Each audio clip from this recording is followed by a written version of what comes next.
Тану сабағына қош келдіңіздер. Бүгінгі сабағымыздың тақырыбы Қазақстан халқы. Оқушылар, суретке қарайықшы. Суретте не бейнеленген? Дұрыс айтасыңыз, карта. Бұл карта қай елдің картасы деп ойлайсыңыз? Керемет, Қазақстан Республикасының картасы екен. Оны қайдан білдік? Керемет, оқушылар. Дұрыс айтасыңдар. Қала атауларынан білдік. Келесі суретке назар аударайықшы. Суретте кім бейнеленген? Өте жақсы. Қасым-Жомарт Кемелұлы. Ол кім? Өте жақсы, оқушылар. Бұл Қазақстан Республикасының президенті. Біздің еліміз Қазақстан Республикасы деп аталады. Елді президент басқарады. Ал президентті бүкіл халық болып сайлайды. Оқушылар, сұрақ. Біздің ең алғашқы президентіміз кім болды?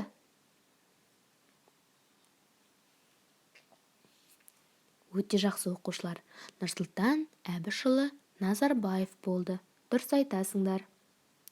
Сен білесің бе? Республика сөзі латын тілінен аударғанда мемлекеттік құрылыс деген ұғымды білдіреді. Суретке қарайықшы. Суретте кімдер бейнеленген? Қандай ұлт өкілдері бейнеленген? Дұрыс айтасыңыз. Қазақтар, орыстар, өзбектер, украиндар, ұйғырлар, татарлар бейнеленген екен. Оларды қалай ажыраттың? Керемет, оқушылар. Ұлттық киімдерінен ажыраттық. Олар өздеріне сай мәдениеті, тілі, ұлттық киімдері болады екен. Олар қандай мерекеге байланысты қонаққа келуі мүмкін? Дұрыс айтасыңыз. 1 мамыр, бірлік, татулық мерекесіне келуі мүмкін. Олардың қарым-қатынасы туралы не деуге болады? Өте жақсы, оқушылар. Біздің Қазақстан Республикасы басқа ұлт өкілдерімен өте жақсы қарым-қатынаста.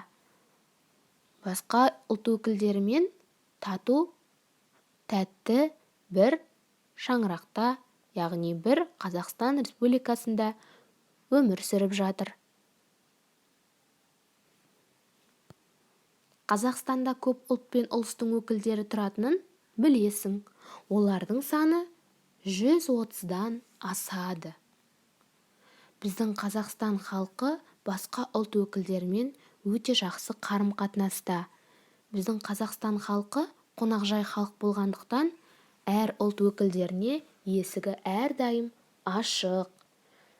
Біздің Қазақстан Республикасында 130-дан аса ұлт өкілдері тұрады.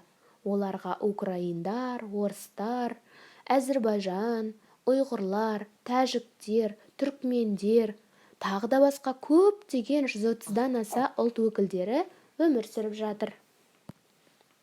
Әр ұлттың өз тілі мен мәдениеті бар. Мемлекеттік тіл көп ұлтты елді біріктіреді. Ұлттардың барлығы бірігіп, татулығы жарасқан Қазақстан халқын құрайды. Қазақ тілі мемлекеттік тіл. Яғни, біз қазақ тілінде сөйлейміз. Өзге тілдің бәрін біл, өз тіліңді құрметте, оқушылар. Біздің Қазақстан Республикасының өзіне тән туы, елтаңбасы, сонымен қатар әнұраны бар екен. Біз әнұранды жатқа білуіміз қажет. Жатқа білесіңдер ме, оқушылар?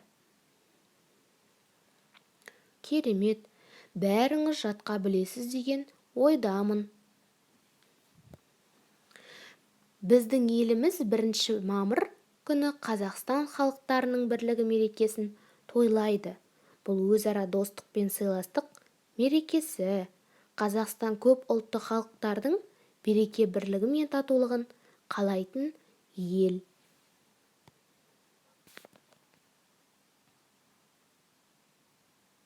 Қазақстан Республикасы көп ұлтты мемлекет, бірлігі жарасқан үлкен бір халықты құрайды.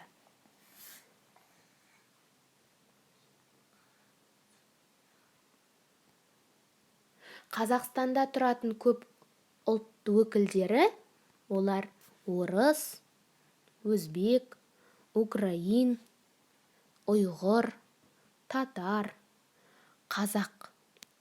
Оқушылар, бүгінгі сабағымыз сіздерге ұнады ма? Өте жақсы оқушылар. Ендеше оқу тапсырмасы татулық табылмас бақыт осы тақырыпта шағын эссе жазамыз. Бүгінгі сабағымыз аяқталды. Қош сау болыңыздар.